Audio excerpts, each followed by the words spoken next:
Great. Well, guys, thank you so much for joining us on stage on this last day of official day of Collision. It's great to hang out with all of you. And what I love about this group is that you all run very successful businesses, but your businesses are kind of eclectic. We've got a good range here, from FanDuel to Kabam to Coupa. So I'm really excited about this conversation. First off, okay, so obviously I am very well acquainted with what each and every one of your companies do. That being said, maybe our audience doesn't necessarily, they're not necessarily as familiar. So if you wouldn't mind giving, and you probably have not done an elevator pitch in a very long time, maybe each of you can give like a 60-second sort of like recap of what you each do. Sure.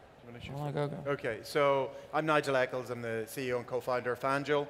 FanDuel is a fantasy sports startup where you can draft, play, and win in fantasy games in one day.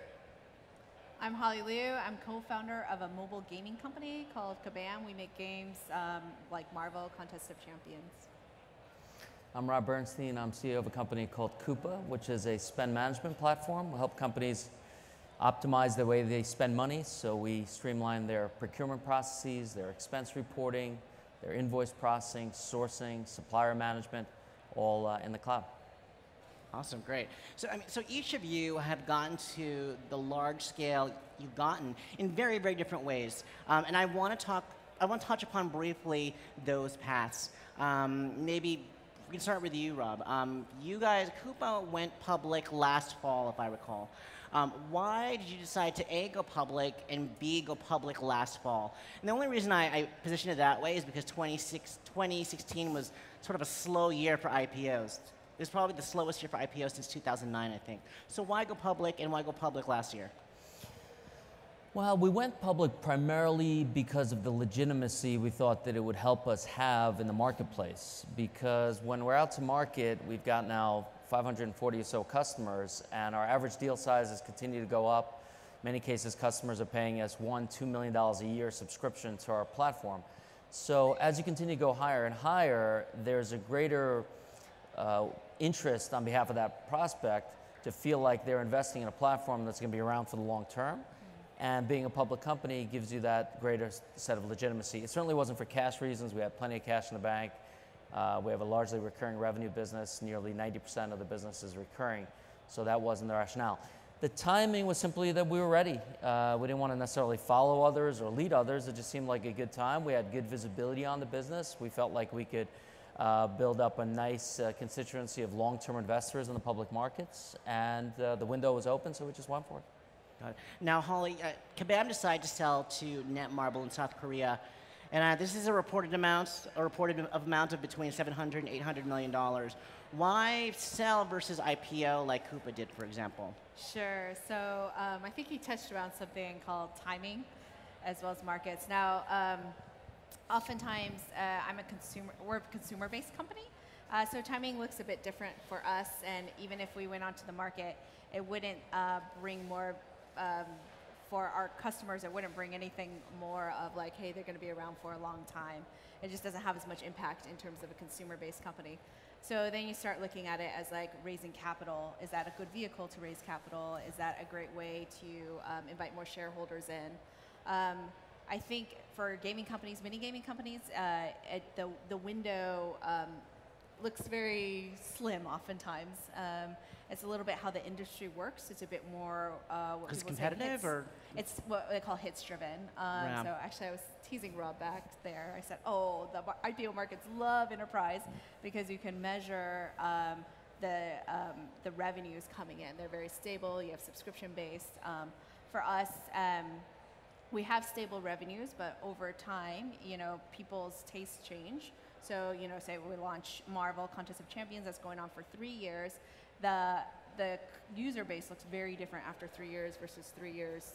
Somebody who signed up using expenses that they have to use, or else their business will fall apart as a customer. So, in terms of for us, why we decided to sell, again, when we were looking at our own markets and what it looked like for mobile games, it was a very consolidated market. So the top players are just getting more and more of the market share. And so that just made sense to, in some ways, instead of merging, it's somewhat like a merging, but to continue on by by in some way selling the company. The Kabam brand and the game still live on, but under Netmarble in many ways. So it's just more and more consolidation.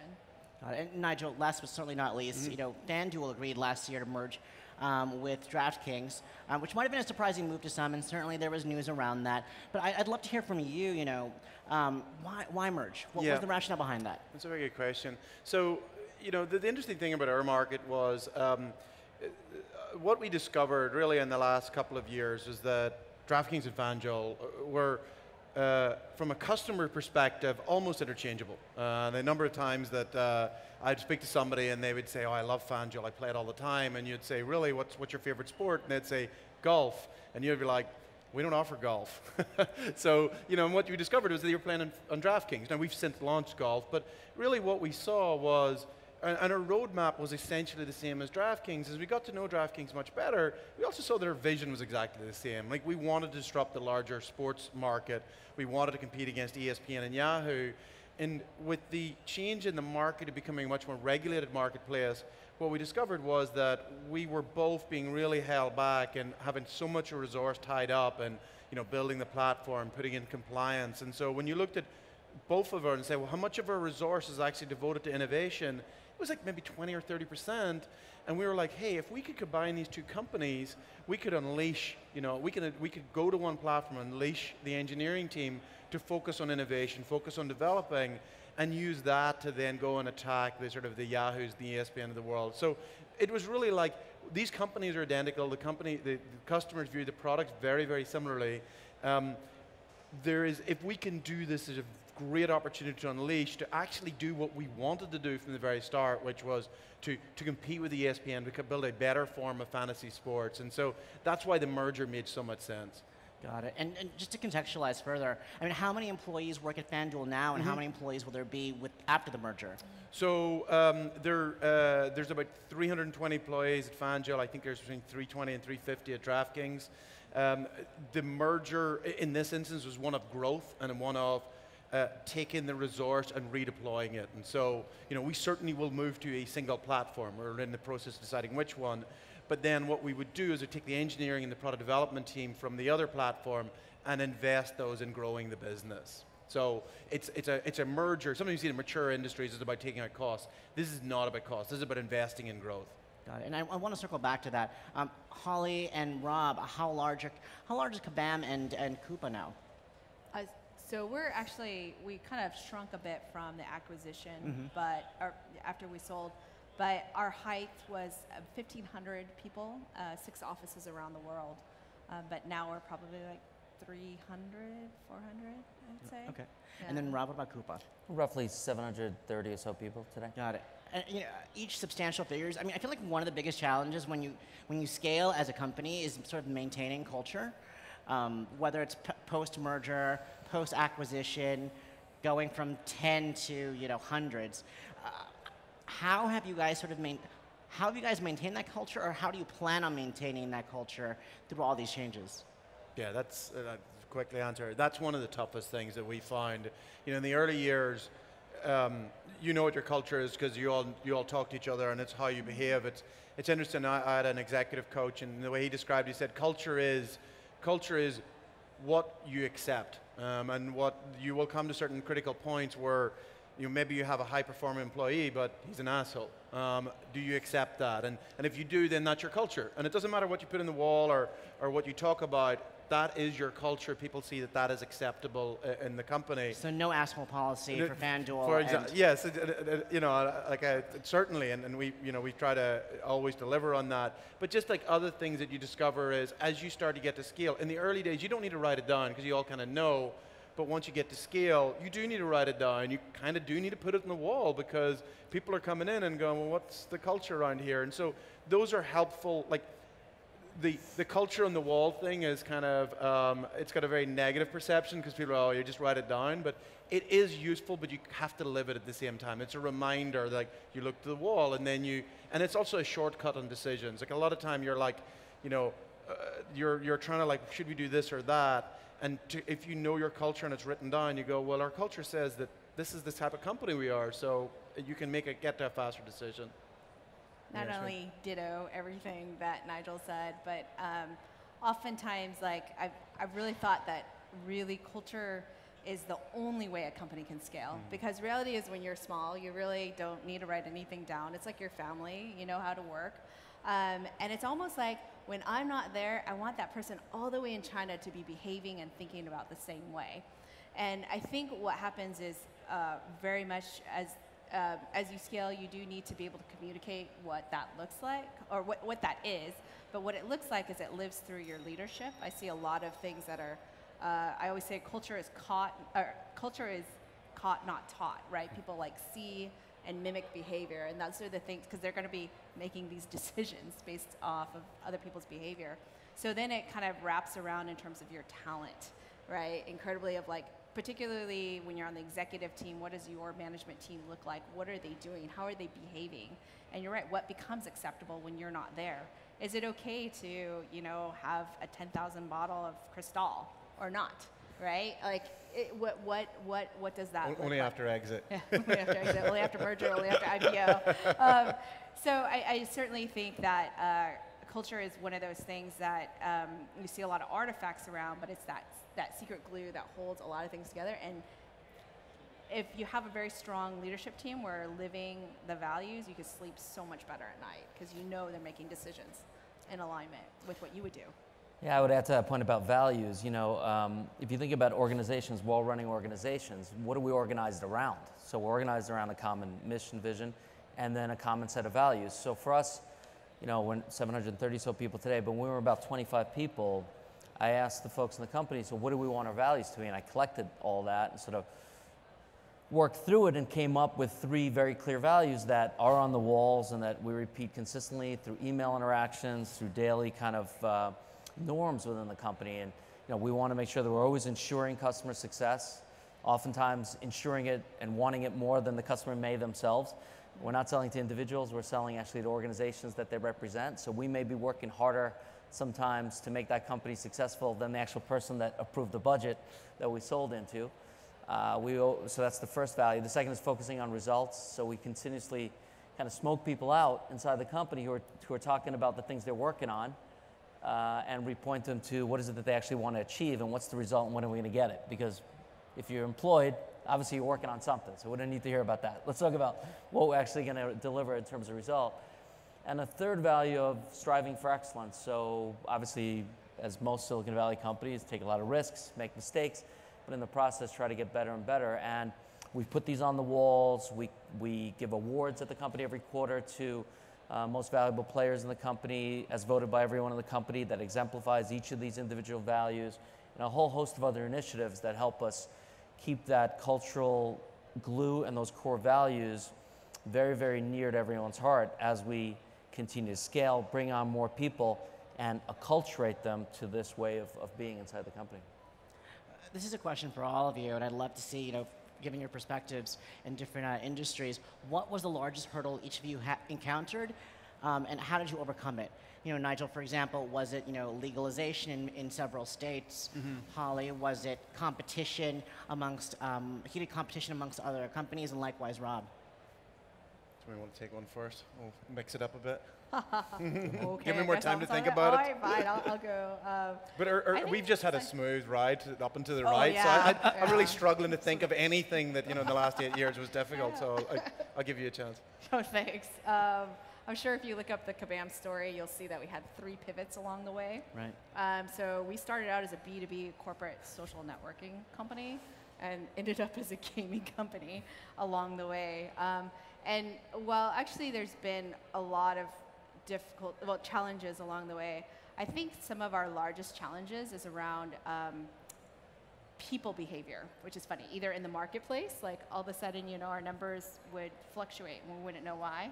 And I found out that, you know, it's very easy to build product. It's very hard for people to use it and adopt it and keep on coming back. And then same within the organization, I feel that you know, it's very hard to change people's behavior as well. This is why we focus so much on culture and say what is proper behavior, what is not proper behavior, and helping them change. We get executive coaches as well, put in a great management team and a lot of training. And those have been really, I feel like anything that helps, like changes how we behave and how we want to change as people, I think is really difficult. It's probably one of the more challenging things, but has the largest impact, right? So among the swirl of markets and capital markets freezing up and legalization, you probably have a lot of that. But that's what I found some of the biggest challenges. Rob? I don't know. My answer to that question is not as exciting. I mean, we every day, every week, every month, every quarter, every year, we've had a whole host of challenges, and they continue. And that's what makes the job exciting when you drive in the morning, right? There's a whole new set of challenges: larger customers, more platform scale, international expansion, hiring, culture, all of that. That's what makes the whole thing exciting. So, not one big thing, but the whole thing ultimately is a big challenge, and that's what's exciting about it. Yeah, and I think for us, now I have time to really think about it. We've obviously had challenges the early years: funding, product adoption, getting awareness. The biggest one, the most visible one, obviously, was legality and regulation. Fantasy sports has been played in the US for 50, 60 years. It's considered a game of skill. It has case law supporting it being a legal game of skill, and it even has federal law supporting it. But basically, in the space of 2 weeks, in October, late 2015, we went from that general acceptance as a legal game of skill to to a point where there was a consensus it wasn't, that it was illegal, particularly among state attorney generals, who's kind of like the top policeman in every state. And we, within 4 months, went from this general acceptance as a legal game of skill and a very acceptable activity to getting 11 negative AG opinions that said this was an illegal product in their state. And it ended up at 11, but in the middle of that process, we were like losing a state like every week. And we were kind of drawing this line to go like, if we head in this direction, we're going to be out of business by the end of the first quarter of 2016. And so that was, without a doubt, the biggest challenge. We responded to that one by very rapidly getting out to the attorney generals to say, look, let me explain this product, because a lot of them just didn't really understand the product. Let me put it in context of where it is in terms of what people do, why they play it, and also what the legality is behind it. And then in parallel with that, getting out to legislators and saying, this is a fun activity that millions of voters in your state have been playing, and suddenly one person is waking up in the morning and going, I don't think it's legal, I'm going to shut it down. And so we had huge success in going to legislators. We actually changed the law from a standing start. We changed the law in 8 states last year. And we said to them, look, we want you to clarify the law. It is clear that it is legal, but we wanted to make it very clear in black and white, and we also want to put in consumer protection rules, because we felt that, we knew as an industry that, there was around 3 billion was going through the industry last year. There wasn't consumer protection laws in there, and we knew that we would be a good actor, but we weren't, and we knew, like DraftKings we were merging with were a good actor, but it was potential that others who weren't. And so what we said to them, let's put in consumer protection, protect the consumers, and let's clarify the law at the same time. So that was, in the period of weeks and then months, that we had to very quickly get out of the office and go and see 50 state AGs, go and see legislators in every state. That was a big one.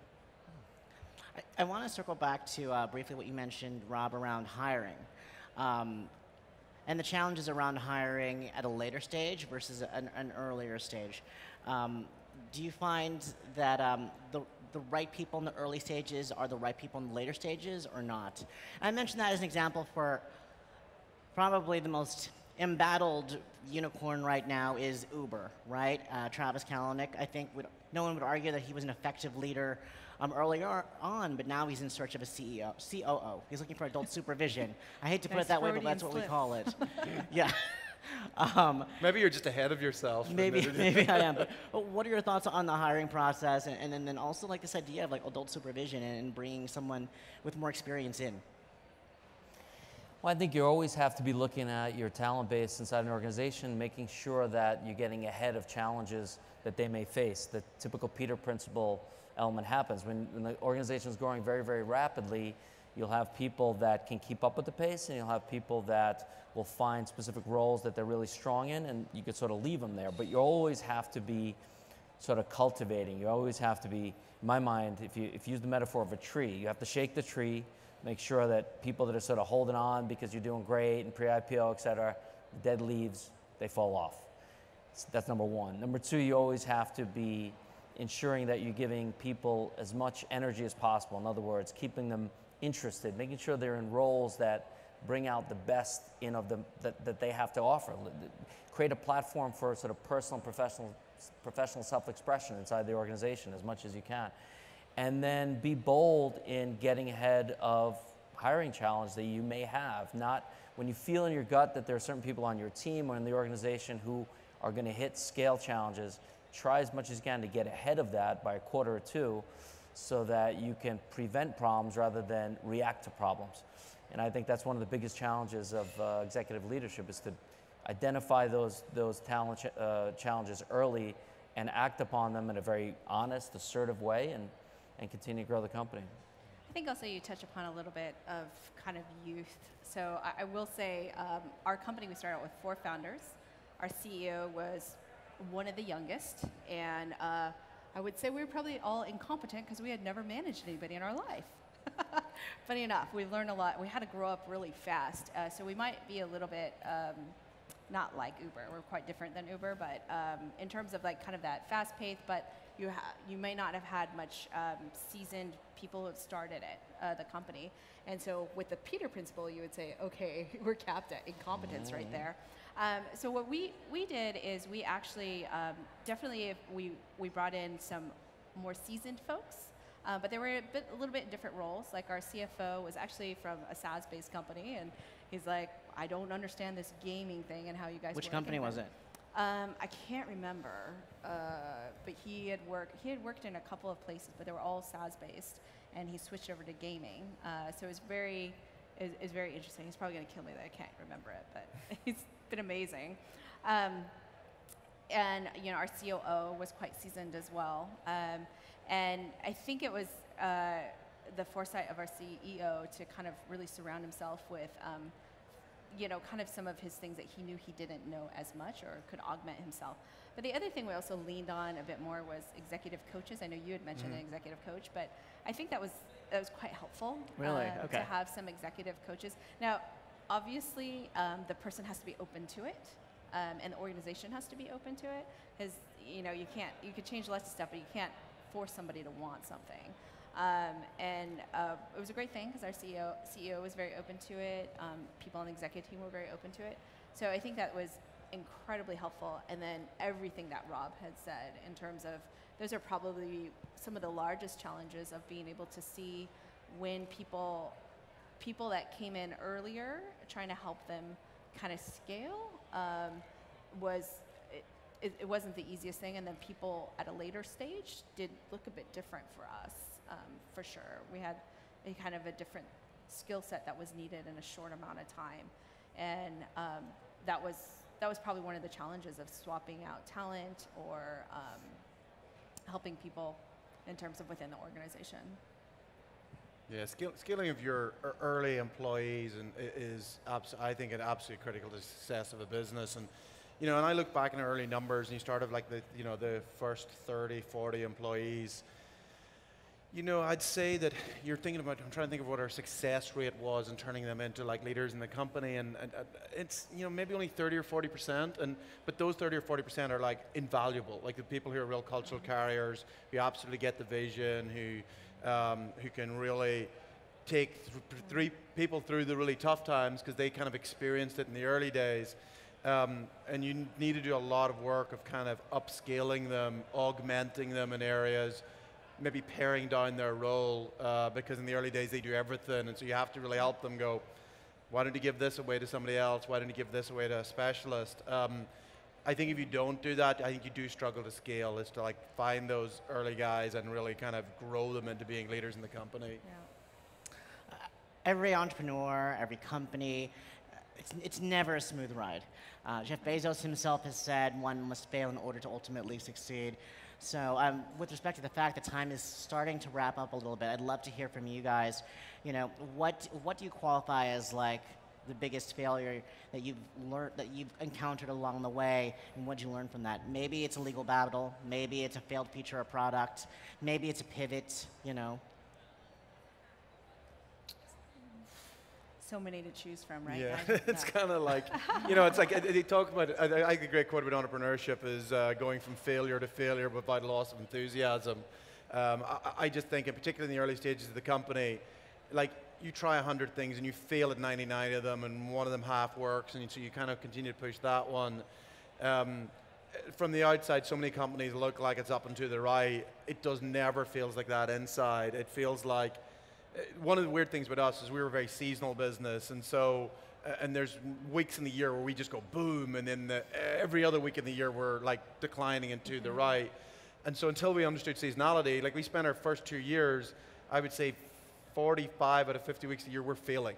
Every week we're going down, and then there's a couple of weeks a year we're like, we're taking off, and all the projections go like that. So when we learned seasonality to compare year and year to kind of bring that together. But I don't think there's one big, there was like the acceptance that most things are going to fail, that you should keep doing it, and you need to learn from it and then build on it. I wouldn't call it our largest failure, but I'd call it our foundational failure was when we started a B2B company. What company? Well, when we first started, it was a B2B, like corporate social Water networking cooler, company. was it? No, We were called Water Cooler at Yeah. the time, and we still kept the name when we went into fan communities for TV shows and sports teams. But the foundational failure was that first product. I mean, we iterated like 3 times. We tried to get people to use it. We did a lot of growth hacking, which was really spamming your friends and family and say, please, please, please use it. We did some cold emailing and cold calls, maybe all of the stuff that a lot of things are familiar in B2B. And it's just the numbers were not there. And that's when we were thinking, like, does this make sense to, like, maybe we should return the money and, go find a job, or maybe we should do something else. And at that time, Facebook was taking off in terms of the platform. They opened up their APIs to developers. And I remember when our CEO came back from a board meeting, which was only one person at the time, our investor. And I'm like, oh, so what did she say? And she's like, about our move to Facebook. And she's like, yeah, you should go.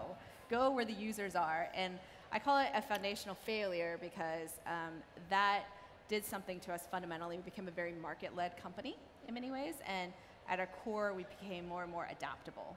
And so that you can see that through our entire story in terms of not just the 3 pivots, but even everything in between once we got to the 3rd one. So. It seems the common thread you're hearing from us is that ultimately it's about execution and about perseverance, right? Yeah. I think a lot of times at conferences like this, the conversation is very intellectual. Can we do it this way? Can we do it that way? 1% of it is intellectualizing and deciding what you're going to do. 99% is executing on it. And in order to execute on it, you have to have the sheer will and desire to persevere through. And I think if you have that, you'll figure out the pivots and all the other things, right, to get there. And ultimately, that's where some of your confidence can come from, and also the satisfaction of building, exciting companies, right? Terrific. Well, guys, we're just about out of time, but thank you so much, Nigel from FanDuel, Thank you. Holly from Kabam, and Rob from Coupa. Thank you so much for lending your time and your insight this afternoon. Really appreciate it. Thank you. Let's give him a big hand. Thanks, guys.